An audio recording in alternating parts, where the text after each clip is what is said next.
আজকে আমাদের আলোচনার বিষয় দশম শ্রেণী গ্যাসের আচরণ অধ্যায়ের বয়েলের সূত্র সম্পর্কে আলোচনা করার আগে আমাদের যে বিষয়টা জানা অত্যন্ত প্রয়োজন সেটি হচ্ছে গ্যাসীয় পদার্থের সবচেয়ে গুরুত্বপূর্ণ পরিমাপযোগ্য চারটি ধর্ম, এবং সেগুলি হচ্ছে: এক হচ্ছে গ্যাসের ভর বা পরিমাণ, দুই গ্যাসের আয়তন, 3 নম্বর হচ্ছে চাপ, 4 নম্বর হচ্ছে তাপমাত্রা বা উষ্ণতা।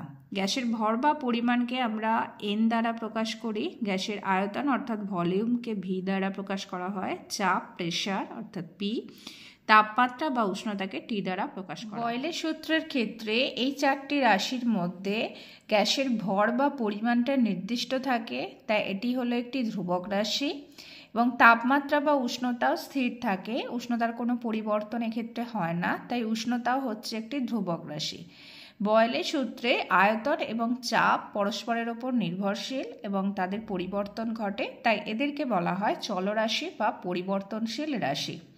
এরপর আমরা বয়েলের সূত্রের বিবৃতিতে বলা হচ্ছে স্থির উষ্ণতায় কোনো নির্দিষ্ট ভরের গ্যাসের আয়তন ওই গ্যাসের চাপের সঙ্গে ব্যস্তানুপাতে পরিবর্তিত হয়। অর্থাৎ দেখো, সূত্র থেকেই আমরা বুঝতে পারছি স্থির উষ্ণতা অর্থাৎ উষ্ণতা স্থির থাকছে এবং নির্দিষ্ট ভর মানে ভরে গ্যাসের পরিমাণটা এখানে স্থির থাকছে, ভরের কোনো পরিবর্তন এখানে হচ্ছে না। সেই অবস্থায় গ্যাসের আয়তন ওই গ্যাসের চাপের সঙ্গে ব্যস্তানুপাতে পরিবর্তিত হয়। ব্যস্তানুপাত সম্পর্ক অর্থাৎ যদি আয়তন বাড়ে তাহলে চাপ কমবে, আর আয়তন যদি কমে তাহলে চাপ বাড়বে। অর্থাৎ গ্যাসের চাপ যদি বাড়ানো হয় তাহলে তার আয়তন কমে যাবে, এবং চাপ যদি কমানো হয় তাহলে গ্যাসের আয়তন বাড়বে। একেই বলা হচ্ছে বয়েলের সূত্রের গাণিতিক রূপে। ধরা যাক নির্দিষ্ট উষ্ণতায় নির্দিষ্ট ভরের কোনো গ্যাসের চাপ পি ও আয়তন ভি হলে বয়েলের সূত্র অনুসারে আমরা বলতে পারি ভি প্রপোর্শনাল টু 1/p। দেখো, কোনো যখন সম্পর্ক ব্যস্ত সম্পর্ক হয় তখন আমরা এইভাবে 1/p দিয়ে লিখি, আর যদি এটা সরল সম্পর্ক হতো তাহলে ভি প্রপোর্শনাল টু পি, অর্থাৎ পিটা সেক্ষেত্রে ওপরে লেখা হতো। ব্যস্ত সম্পর্ক হয়েছে বলে এখানে 1/p ভাবে লেখানো হয়েছে। এটি হবে যখন এন অর্থাৎ গ্যাসের ভর এবং উষ্ণতা স্থির থাকে।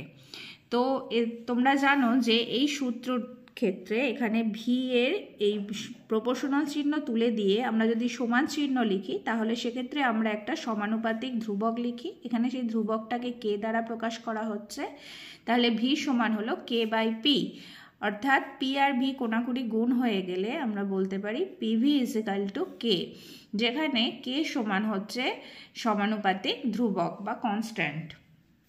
তো এটি হচ্ছে বয়েলের সূত্রের গাণিতিক রূপ। এই পিভি ইজিক্যাল টু কে এর অর্থ বোঝায় যে কোনো চাপ আর আয়তনের গুণফল সবসময় ধ্রুবক হবে। একটা নির্দিষ্ট পরিমাণ গ্যাস নিয়ে তার উষ্ণতা যদি স্থির রাখা হয়, তো মনে করো প্রথম P1 উষ্ণতা P1 যখন চাপ তখন তার আয়তন হয় V1, আবার চাপ যখন P2 হলো অর্থাৎ চাপটা যদি চেঞ্জ করা হলো আয়তনটা V2 হয়ে গেল। তো সেক্ষেত্রে আমরা বলতে পারি P1 V1 অর্থাৎ P1 এর সাথে V1 কে গুণ করলে যা হবে P2 সাথে V2 কে গুণ করলে একই হবে, অর্থাৎ P1 V1 সমান P2 V2। এটি হচ্ছে বয়েলের সূত্রের গাণিতিক রূপ। এবং বয়েলের সূত্রের এই অধ্যায় থেকে যা কিছু গাণিতিক সমস্যা থাকে তো সেগুলো আমরা এই সূত্রের সাহায্যে সেগুলোকে সমাধান করব। বয়েলের সূত্রটা যেমন ইম্পর্টেন্ট মাধ্যমিক পরীক্ষার জন্য, সেরকম তার গাণিতিক রূপ পড়তে হয়। তার সাথেই আরেকটা বিষয় আমাদের জানতে হয়, সেটা হচ্ছে লেখচিত্র। তো এই লেখচিত্র আঁকাগুলো কিন্তু পরীক্ষায় আসে, এটা ইম্পর্টেন্ট। দেখো, পি বনাম ভি লেখচিত্র হলে এই ধরনের সমপরাবৃত্ত লেখচিত্র হয়। আমি এখানে এগুলো পেনে করেই এঁকেছি, তো তোমরা পরীক্ষায় যখন এগুলো করবে অবশ্যই পেন্সিলে করবে। এখানে দেখো লেখচিত্র আমরা অঙ্কে যেমন অনেক কিছু পয়েন্ট বসাতে হয়, তো এক্ষেত্রে আমাদের সেগুলো করার প্রয়োজন হয় না, শুধুমাত্র লেখচিত্রের প্রকৃতিটা কেমন হবে সেটা এঁকে দিলেই চলে। তো চাপের সাথে আয়তনের যে সম্পর্ক, সেক্ষেত্রে এই ধরনের সমপরাবৃত্ত লেখচিত্র দেখা যায়। আবার যদি আমরা পিভির সাথে পি অথবা ভি যে কোনোটাই যদি প্লট করি তাহলে এইভাবে কিছু সরল রেখা, সমান্তরাল সরল রেখা আমরা পাবো। এক্ষেত্রে লেখচিত্রের ধরনটা হচ্ছে সমান্তরাল সরল রেখা। আবার যদি দেখো পি এর সাথে 1/v-কে পি বনাম 1/v প্লট করি তাহলে সেটি হবে মূলবিন্দুগামী সরল রেখা। আর ভি বনাম 1/p ঠিক উল্টোটা যদি প্লট করি সেটাও হবে মূলবিন্দুগামী সরল রেখা।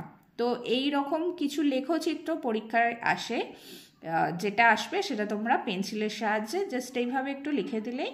ভিডিওটা ভালো লাগলে অবশ্যই লাইক করো, কমেন্ট করে জানিও কেমন হয়েছে, আর বন্ধুদের সাথে শেয়ার করো।